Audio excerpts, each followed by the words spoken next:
Recently, I've been playing a lot of France, and I discovered something extremely broken that I wanted to share with you guys. In this current run, as you can see, I'm playing France. I'm doing pretty well, and I want to show you guys how broken the inheritance can be with this. Really, I would just classify it as an exploit. So in my game, in this example, I am something like 171 over aggressive expansion. If you look at the coalition map mode, it's, pretty much everyone's in the coalition with me, besides, either allies or the Ottomans, because I guess they just don't care, but basically all of Europe's against me. I'm going to go ahead and use commands to force the inheritance, kind of to show you what you could do. And I actually did this in a game, and you can see it on a live stream as well. So here is the event. Here, the Duchess of Burgundy dies. You're going to just set this to the corner. I'm going to go ahead and grant every province I own to Burgundy, besides my capital. Now that I've granted a good bit of my provinces, maybe not everything, I left a couple because I'm lazy, but now that I've granted a majority of my provinces over here, I'm going to go ahead and cleansing of heresy on this person here. And I'm actually going to go and just truce break, just to show you how potent this is. Obviously, it'd be more ideal if I had a target that didn't have a truce with, but we'll just show it with the truce break to show you the potency here. So what I'm going to do is quickly get here and then basically assault down this fort and basically, immediately get that 100% war score on this war. You can see it here. And what I'm going to do is, well, in a month's time, I'm going to go ahead and go to offer and hit cancel subjects and cancel subjects on Burgundy. Let's take a look. And I just no CB'd this guy, or truce broke this guy rather. You'll see I have a negative 227 to aggressive expansion. So now I'll go in here and offer cancel subjects on Burgundy. Now you'll notice that I have 0 aggressive expansion. It is completely gone. And I can simply I could kiss the horse, and all these provinces will return to me. What's crazy is you can actually do this again. And I'm gonna actually bring you to my current campaign I'm playing to show you that. So my current campaign, I'm in 50-55, and I'm just about to finish annexing the Kingdom of God. And I was planning to form this Burgundy and do this again. I wanted to show you guys, again, kind of how I could do things here. And then I kind of wanted your thoughts on if this is interesting to watch, because I kind of had a dilemma where I'm like, this is kind of exploit-y, and I don't know if that's what my viewers like to see. So kind of a dilemma of like, should I just should I give up on the run and try something else? Maybe viewers aren't so interested in this type of gameplay.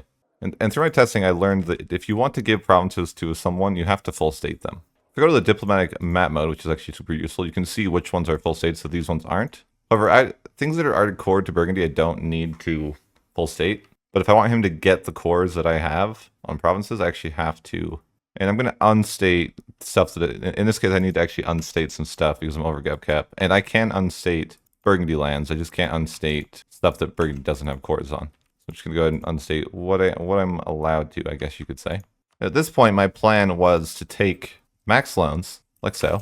You'll see I was able to get 50,000 ducats, and with that I was going to upgrade Malta to rank 3. Alhambra is already rank 3, and if you're wondering why I didn't upgrade this to rank 3, I already took loans before this. So I was already in a good amount of debt before I even took more loans, but so I already used debt to do that. And then from there I was going to go and build all of these buildings. And the reason, in my mind, I figured I would need, if I was going to bankrupt or anything like that, I would need these things to have the time to build before I tag switch or anything like that. So I would keep that in mind. So I can't spend all my money because I need like a bankruptcy buffer, if you want to call it that. But I'm going to build all of these government buildings because when I'm Burgundy, I don't want to run into any government problems. So that's probably a good bit there. I can even build a couple, production buildings like factories or whatever, right? Whatever you really want to spend your money on is fine. It's not really super important. I'm just building a ridiculous amount of buildings here, right? Because I just have tons of money. So I'm just going to go ahead and play and show you guys what the kind of plan was. And then I want your feedback on what you guys think. So there we go. I annexed the Kingdom of Italy, which is kind of my last subject. You see I have no subjects now, and that's fine. However, I'm still going to need a lot more of this admin points to kind of get where I need to get to. Because I need to state everything I want to keep.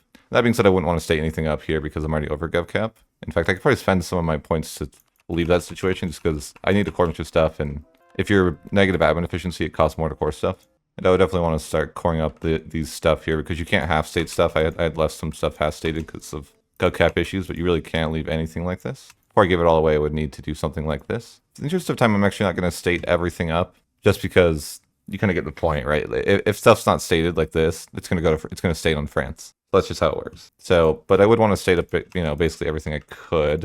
And the reason these ones would work is because they were as a subject, right? So anything that you stated from a subject that you recently annexed will, technically be a full state, so that's fine. But I'm going to show you guys what this would look like. So to start this process, I would go ahead and release Burgundy. So here we go. I'm going to release Burgundy, hit send.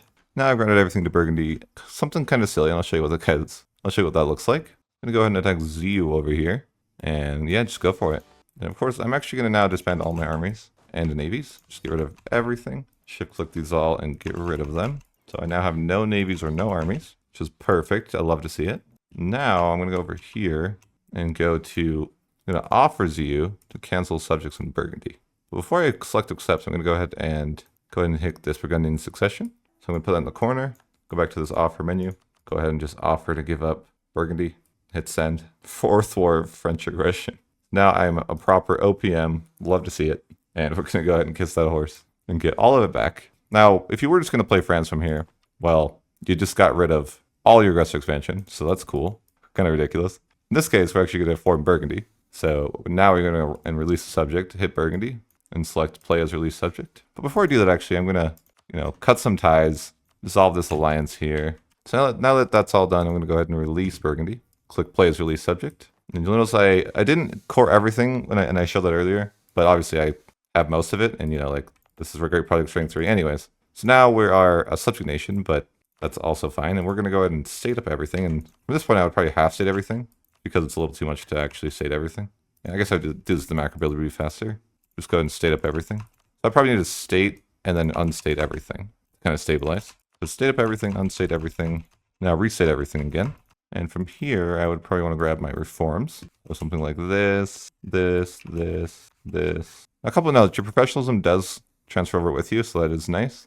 Your crown land does not. And you can see I'm slightly over gov cap, but I could probably give away some, land right here or something like that. We'd be fine. Your stability does transfer over, I believe. And basically, we just kind of be rebuilding a nation from scratch, but we're a subject for a few years. So that would be, not a huge deal. And the game actually gives you pre-scripted ideas here. You see I have admin, defensive, and economy, which kind of sucks because I don't really want these. I'd actually probably reroll. I like admin, but I'd probably reroll these ones to like, Diplo, religious, or something like that. And it would just take some time to kind of recover from this. But like, obviously, you'd be fine, right? I probably have too many forts. I could mouthful the forts. And my future plans were basically to do like a kind of Seed Piedmont, Prussia, England, and then back to France run. But I had a question for you guys, a genuine question. Do you find this content interesting? There's a lot of exploits used, and I'm just like, I kind of feel bad about it. Like, I'm like, oh, I use like 50,000 ducats of France's money to like get myself super far ahead, and multiple, and also like resetting aggressive expansion that was insanely high. Just want to get your feedback on it, and like, do you find this interesting, or is it like too much exploits, and you'd rather see like just a normal France run, right, without all this kind of bullshit happening? I just kind of got to thinking, I'm like, is this content good? Anyways, let me know what you guys think. If you would find this enjoyable for me to continue the run. If not, I might just go into something else. But anyways, thanks for watching and have a great day.